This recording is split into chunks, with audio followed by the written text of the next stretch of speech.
চাওক ডেফিনেটলি চাওক মই এটা কথাত ক্লিয়াৰ মই কাউন্সিল তৰফৰ পৰা স্পষ্ট বক্তব্য মই ব্যক্তিগতভাৱেও সেইটো স্পষ্ট বক্তব্য ইণ্ডাষ্ট্ৰি মই ডেফিনেটলি বিচাৰোঁ ইণ্ডাষ্ট্ৰি হ'ব লাগিব কাৰণ আমাৰে ল'ৰা ছোৱালীসকলে গৈ সেই কেৰালা সেই বেংগলোৰ সেই গুজৰাট সেই আহমেদাবাদত গৈ পেলাই কাম কাজখিনি কৰে তেখেত যথেষ্ট পৰিয়াল বহুত দূৰত থাকে কেইবা হাজাৰ কিলোমিটাৰ দূৰত থাকিবলগীয়া হয় কিন্তু সেইখিনি কৰিবলৈ যাওঁতে ইণ্ডাষ্ট্ৰি হ'বই কৰিব লাগিব আমাৰ অঞ্চল আমাৰ মাটিতে কৰিব লাগিব কিন্তু সেইখিনি কৰিবলৈ যাওঁতে ৰাইজৰ অসুবিধা হ'ব নোৱাৰিব ৰাইজৰ মাটিটো আমি কাঢ়িব নোৱাৰিম বা পলিউশ্যন থকা ইণ্ডাষ্ট্ৰিসমূহ জনবসতি অঞ্চলত সেই ইণ্ডাষ্ট্ৰিসমূহ হ'ব নালাগে গতিকে মোৰ আহ্বান এটাই থাকিব যে যিহেতু চিমেণ্ট ইণ্ডাষ্ট্ৰি এটা চিমেণ্ট উদ্যোগৰ যথেষ্ট পলিউশ্যন হয়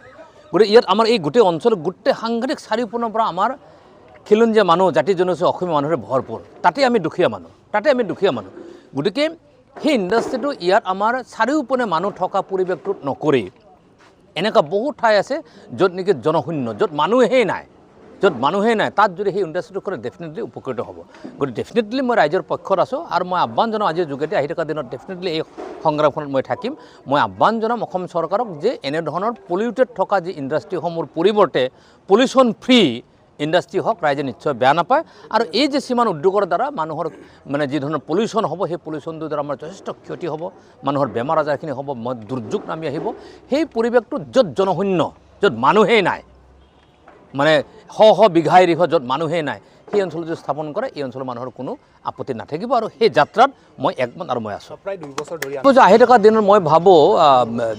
আপোনালোকে গম পায় যিমানবোৰ আন্দোলন মই জড়িত হৈছোঁ দেখি গম পাব